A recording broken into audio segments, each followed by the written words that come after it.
Selamat datang kembali di sesi kupas tuntas kita. Hari ini kita mau coba masuk nih ke dunia bisnis yang penuh liku-liku ya.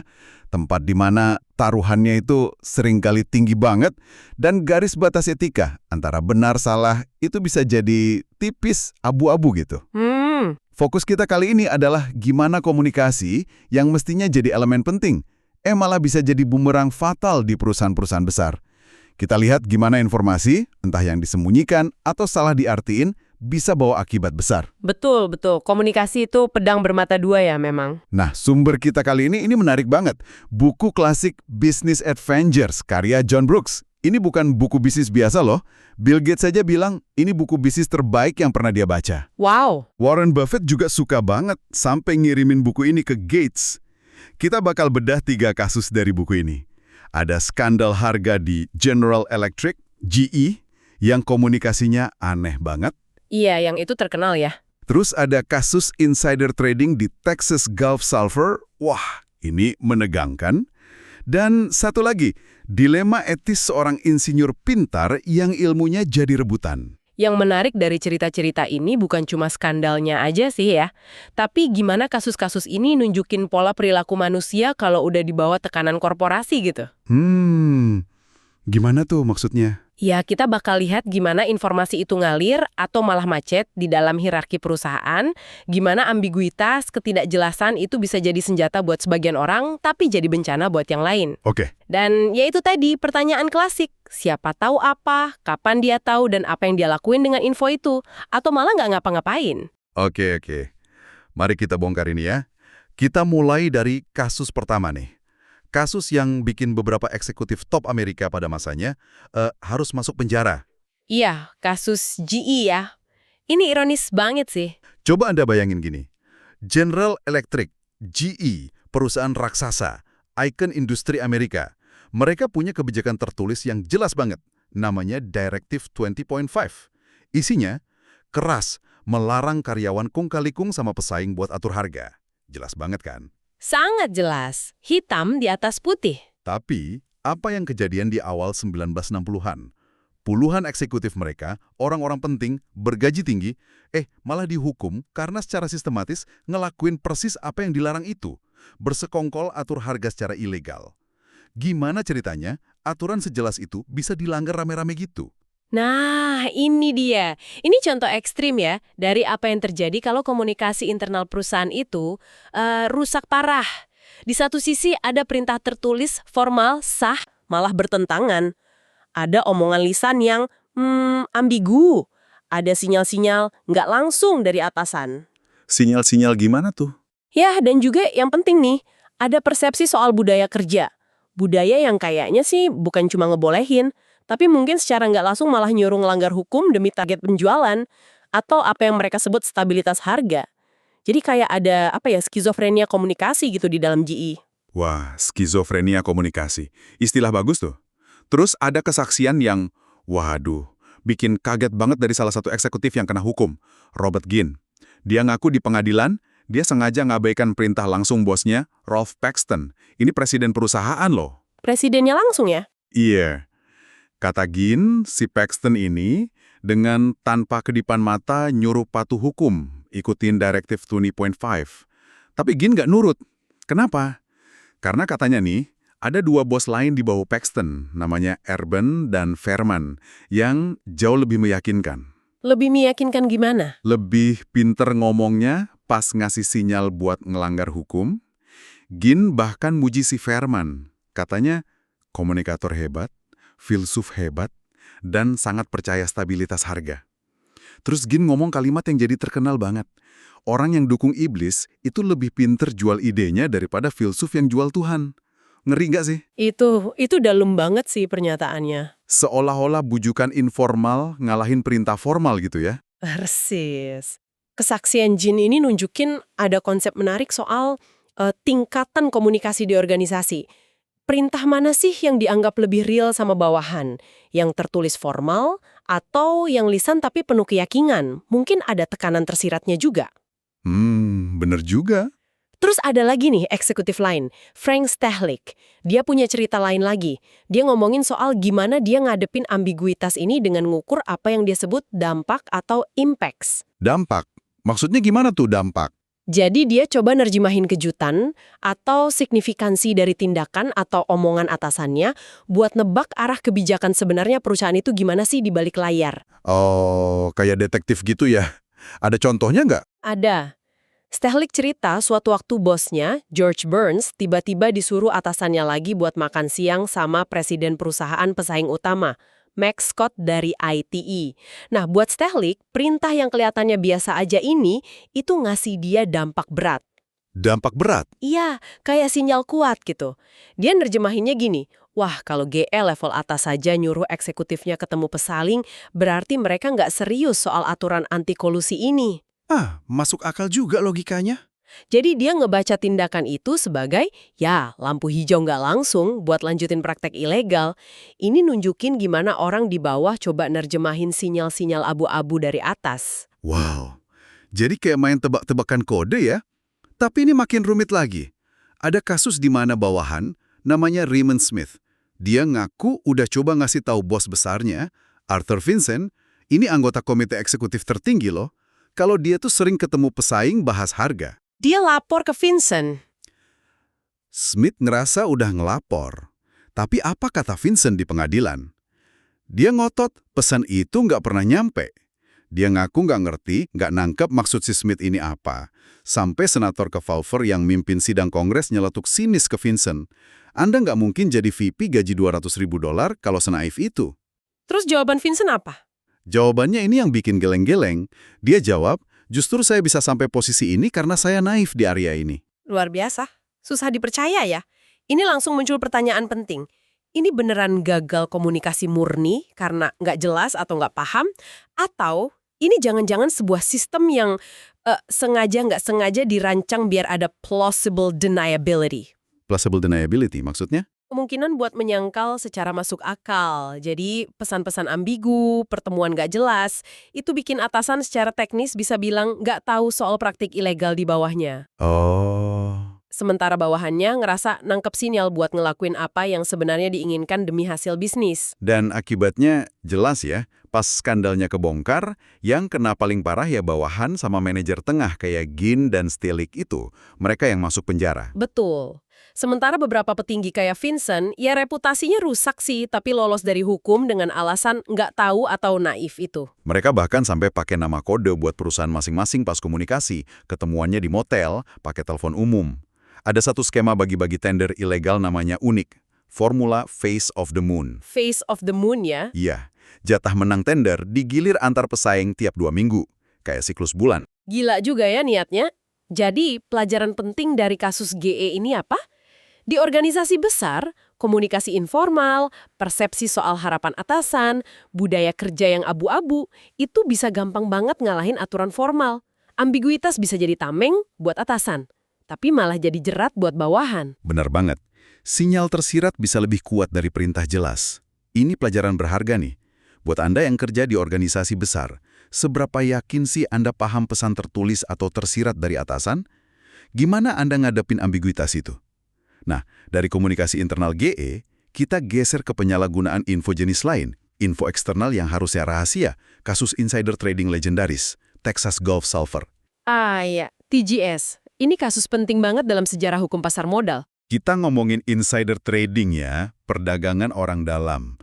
Aturannya udah ada lama sebenarnya, Rule 10b-5 dari Securities Exchange Act 1934 di Amerika. Intinya, orang dalam perusahaan nggak boleh jual beli saham pakai info penting yang belum diketahui publik. Betul, info material non-publik istilahnya. Tapi, aturan ini lama dianggap, ya gitu deh, kurang greget penegakannya. Sampai akhirnya kasus Texas Gulf Sulfur, TGS, ini meledak di pertengahan 60-an. Ini benar-benar ngubah peta. Iya banget, kasus TGS ini awalnya dari penemuan luar biasa akhir 1963. Tim geologi TGS nemuin deposit mineral super besar tembaga, seng, perak, dekat kota kecil Timmins di Kanada. Gede banget potensinya ya. Gede banget. Hasil bor awal namanya KID 55 nunjukin potensi cadangan yang nilainya bisa miliaran dolar. Nah, info sepenting ini awalnya dirahasiain banget sama manajemen TGS. Kenapa dirahasiain? Ya strategis, mereka butuh waktu buat beli tanah seluas-luasnya di sekitar situ sebelum berita bocor dan harga tanah jadi gila-gilaan. Oke, masuk akal. Terus masalahnya di mana? Masalahnya, selama masa rahasia itu, kira-kira November 63 sampai April 64, sejumlah direktur, pejabat, karyawan kunci TGS yang tahu soal potensi ini, mereka mulai gerak. Gerak gimana? Nama-nama kayak geolog Kenneth Dark, kepala geolog Walter Hollick, VP Richard Mollison, VP eksekutif Charles Fogarty, insinyur Richard Clayton, sekretaris perusahaan David Crawford, dan beberapa lagi, mereka aktif beli saham TGS. Bukan cuma saham biasa, tapi juga opsi beli atau calls. Calls. Itu apa lagi? Opsi beli itu kontrak yang ngasih hak buat beli saham di harga tertentu sebelum tanggal tertentu. Kalau harga sahamnya naik jauh di atas harga itu, nilai opsinya bisa meroket gila-gilaan. Jauh lebih tinggi dari kenaikan sahamnya. Oh, jadi lebih spekulatif ya? Betul. Potensi untung dan ruginya tinggi banget. Nah, orang dalam TGS ini karena tahu info rahasia soal temuan besar, mereka lihat ini peluang emas buat untung pribadi gede-gedean sebelum pasar tahu. Wah, ini udah jelas nggak bener ya? Terus makin dramatis pas TGS ngeluarin 2 rilis pers yang beda banget dalam waktu singkat. Tanggal 12 April 1964, pas rumor mulai nyebar, TGS ngeluarin rilis pers yang kayak ngeremehin gitu. Iya, bilangnya rumor itu berlebihan dan nggak bisa diandalkan. Perlu eksplorasi lagi. Intinya, dinginin pasar. Tapi cuma 4 hari kemudian, 16 April, TGS tiba-tiba muter balik. Rilis pers kedua ngumumin penemuan tambang besar dengan potensi jutaan ton biji kualitas tinggi. Kontras banget kan? Langsung muncul pertanyaan, jangan-jangan rilis pers pertama itu sengaja dibikin gitu buat ngasih waktu orang dalam beli lagi, atau buat neken harga saham sementara. Dan gilanya lagi, orang dalam ini nggak berhenti beli setelah rilis pertama itu. Mereka terus beli saham dan opsi. Bahkan, ada yang beli di antara 2 rilis itu, tanggal 12 sama 16 April. Ada yang lebih nekat lagi malah. Gimana tuh? Beli saham pas pengumuman besar tanggal 16 April, sebelum beritanya nyebar luas. Si David Crawford, sekretaris perusahaan, nelpon brokernya pagi-pagi buat dobelin order sahamnya. Terus yang paling terkenal, Francis Cotes, direktur TGS. Dia nelpon broker buat beli 2.000 saham langsung dari ruang konferensi pers pas pengumuman lagi dibacain. Astaga, nekat banget itu. Tentu aja ini bikin SEC, pengawas pasar modal AS, curiga. SEC langsung gugat mereka semua atas tuduhan insider trading. Nah, di pengadilan perdebatannya seru. Ada beberapa pertanyaan kunci. Apa aja tuh? Pertama, sejak kapan sih hasil bor KID 55 itu jadi fakta material, info penting yang harus diungkap? Kedua, rilis pres tanggal 12 April itu dianggap menyesatkan nggak secara hukum?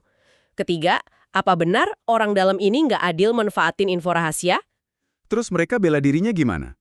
Ya, mereka bilang hasil bor pertama itu masih spekulatif, belum pasti tambang besar. Rilis 12 April itu katanya penilaian jujur pas saat itu. Soal beli saham, alasannya ya keyakinan umum aja sama prospek perusahaan, bukan karena info rahasia spesifik. Tapi pengadilan nggak setuju gitu aja ya? Awalnya pengadilan tingkat pertama bebasin sebagian besar, tapi pengadilan banding federal di tahun 1968 mutusin sebaliknya. Banyak tindakan orang dalam itu dianggap melanggar Rule 10b-5. Ini kemenangan besar buat SEC. Jadi kasus ini benar-benar penting ya? Penting banget. Putusan ini memperluas pengertian info material, kapan info dianggap publik, dan siapa aja yang dianggap insider. Kasus TGS ini ngirim sinyal keras ke Wall Street. Insider trading itu serius dan bakal dikejar. Pelajaran utamanya berarti, ya jangan manfaatin info rahasia buat untung pribadi ya.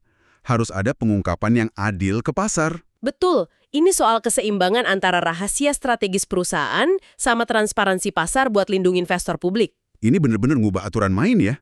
Dan ini jadi mikir juga, apalagi sekarang era info cepet banget. Batas antara riset pasar yang pinter sama manfaatin info orang dalam itu di mana ya? Seberapa cepat info dianggap publik kalau berita bisa nyebar dalam detik? Pertanyaan bagus banget tuh, dan makin relevan sekarang. Nah, dari info pasar, kita pindah ke info jenis lain lagi nih, pengetahuan di kepala orang. Kasus ketiga, B.F. Goodrich lawan mantan karyawannya, Donald Wolgemuth. Kasus Wolgemuth ini unik nih. Fokusnya ke nilai pengetahuan. Betul, bukan soal kolusi atau insider trading, tapi soal kepemilikan atas sesuatu yang nggak kelihatan. Ilmu, keahlian, pengalaman di otak karyawan. Tokohnya Donald Wolgemuth, insinyur jagoan di BF Goodrich, spesialis baju luar angkasa. Bidang yang lagi panas-panasnya waktu itu ya, space race. Ya, suatu hari Wolgemuth dapat tawaran kerja bagus banget dari pesaing utama Goodrich, International Latex Corporation. Gaji lebih tinggi, posisi lebih oke, Wolgemuth terima tawaran itu. Nah, Goodrich ngamuk.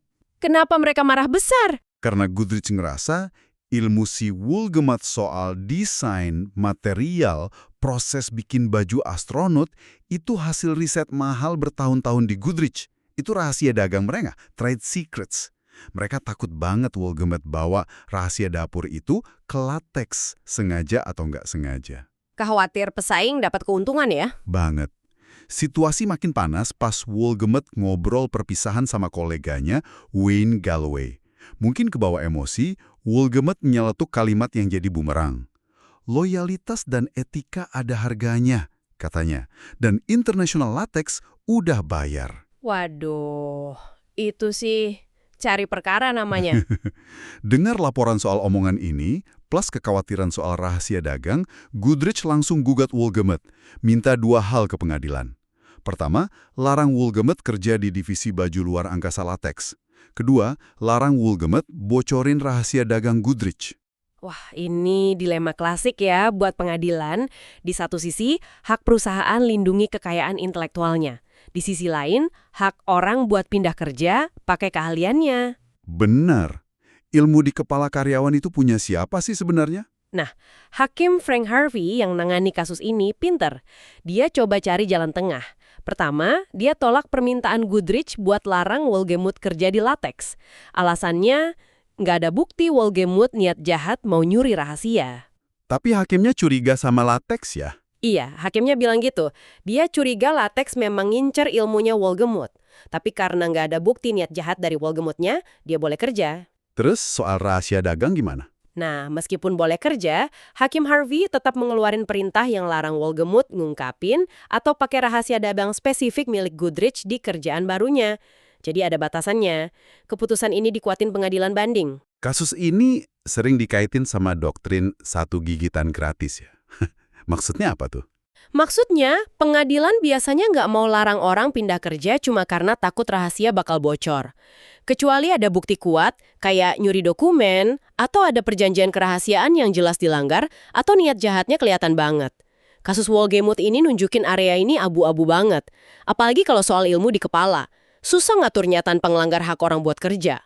Terus si Wolgemuth sendiri gimana perasaannya? Dia ngerasa posisinya susah banget. Perintah pengadilan kan larang bocorin rahasia Goodrich, tapi nggak dijelasin rahasianya itu apa aja. Jadi dia kayak jalan di atas pecahan kaca, takut salah ngomong atau salah langkah. Serba salah ya? Dia sampai nanya, apa kasus ini artinya saya nikah sama kerjaan saya? Maksudnya, apa keahliannya yang spesifik itu bikin dia nggak bisa pindah-pindah lagi? Wah, pertanyaan dalam itu. Jadi, inti pelajaran dari kasus Wolgemuth ini soal rumitnya hukum dan etika kepemilikan ilmu tak berwujud yang didapat karyawan. Ada tegangan terus antara perusahaan yang mau lindungi asetnya sama hak individu buat pakai keahliannya. Batasnya nggak jelas. Ini refleksi penting buat kita semua ya. Terutama buat Anda yang punya skill spesifik di industri kompetitif. Sejauh mana sih ilmu Anda itu punya Anda? Sejauh mana punya perusahaan? Nggak gampang jawabnya. Jadi kita udah lihat 3 cerita dari dunia korporasi ya. Dari buku Business Adventures. Kasusnya beda-beda. Komunikasi kacau di GE, info pasar disalahgunain di TJS, ilmu di kepala jadi sengketa di kasus Wolgemuth. Tapi ada benang merahnya nih. Apa tuh benang merahnya? Betapa pentingnya informasi dan komunikasi dalam bisnis. Dan betapa gampangnya dua hal itu jadi sumber masalah besar kalau nggak dikelola benar, sengaja atau nggak sengaja. Tepat sekali. Cerita-cerita ini ngingetin kita kalau aturan formal, kebijakan perusahaan, undang-undang itu sering kalah sama realita di lapangan. Ada interpretasi manusia, bahasa yang ambigu, tekanan persaingan, ego, serakah kadangnya, cuma komunikasi yang jelek aja. Bener. Garis batas etis nggak etis, legal, ilegal, itu sering lebih tipis dan rumit dari kelihatannya. Terus, Apa nih yang bisa kita bawa pulang dari obrolan kita kali ini? Mungkin bukan jawaban pasti ya, tapi pertanyaan buat kita renungkan. Dalam interaksi kita sehari-hari, di kerjaan atau di mana aja, seberapa yakin sih kita kalau pesan yang kita kirim itu dipahami persis sama kayak maksud kita? Iya juga ya. Dan sebaliknya, seberapa yakin kita udah paham pesan orang lain persis kayak maksud dia? Dan kapan keyakinan kita soal paham bareng itu justru bisa jadi awal masalah? Kesalahpahaman, konflik, atau bahkan bahaya? Pertanyaan yang bagus buat refleksi. Terima kasih sudah bergabung dalam pembahasan mendalam kita kali ini. Semoga ada manfaatnya ya. Nambah perspektif baru. Sampai jumpa di eksplorasi kita berikutnya.